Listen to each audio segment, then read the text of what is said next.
Le bélier, vous savez que c'est le premier signe de la roue zodiacale. Si vous êtes ascendant bélier, vous devez tendre vers plus d'autorité en termes d'identité personnelle, de pouvoir personnel. C'est-à-dire que vous devez intégrer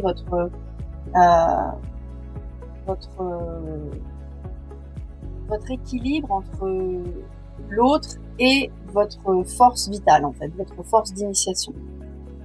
Quand on regarde logiquement les maisons dans lesquelles le Verseau tombe, vous allez comprendre que votre Verseau tombe dans la maison 11, qui est celle de la communauté et des autres au sens large. C'est même pas une question de rapport à l'autre. J'imagine que vous avez déjà fait un certain travail, pour ceux et celles qui me suivent, au cours de vos années. C'est jamais avant 30 ans qu'on réellement intègre toutes les leçons karmiques et toutes les leçons de vie qu'on traverse pour vraiment bénéficier de la force de notre ascendant et la force de notre thème en général. Vu que vous êtes ascendant bélier, vous avez en face votre partenaire qui est l'autre, littéralement. C'est l'axe le plus représentatif de la relation. Et donc, qui va vous inviter en Verseau, en maison 11, à faire vraiment, à bénéficier de l'enseignement que vous avez reçu dans vos relations pour faire bénéficier un grand groupe et une communauté plus large. Donc, si votre Pluton va tomber dans votre maison 11, réinventer votre sens de la communauté et surtout intégrer les leçons de la source de la relation, de l'éthique relationnelle dans vos vies pour le mettre au profit d'une plus grande cause et de plus d'humains et d'une plus juste dynamique de groupe. Donc j'espère que vous avez compris que peut-être vous allez devoir vous séparer de votre communauté actuelle, peut-être, ou de vraiment littéralement transformer, faire mourir pour pouvoir renaître une un sens de la communauté qui fait sens pour vous.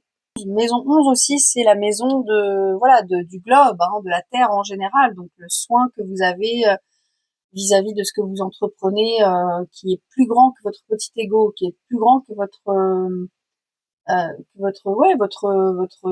préoccupation personnelle. Donc la maison 11, c'est vraiment, on prend le sens large. On a intégré les leçons du quotidien, on a intégré les leçons de la relation, et on va s'intéresser à pouvoir en faire en profiter un plus grand nombre. Donc c'est vraiment, généralement la maison 11, c'est l'apogée, hein. C'est vraiment l'apogée de notre thème.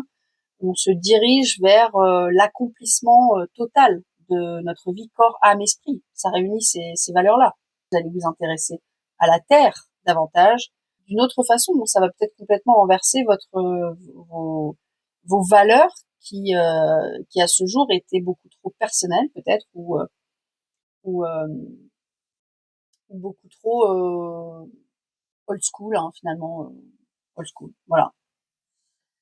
Alors j'espère que vous allez bien, en tout cas mes ascendants bélier, parce que généralement le bélier a une très très bonne énergie. Je pense que vous allez trouver les ressources nécessaires pour braver l'inconnu et faire bénéficier cette maison 11 de façon prodigieuse et grandiose. Et d'ailleurs, si on s'intéresse au langage des oiseaux, grandiose, ça signifie oser grandir, hein. Donc vraiment, est-ce que vous êtes prêt à grandir en conscience pour transformer votre vie de façon grandiose? C'est la question.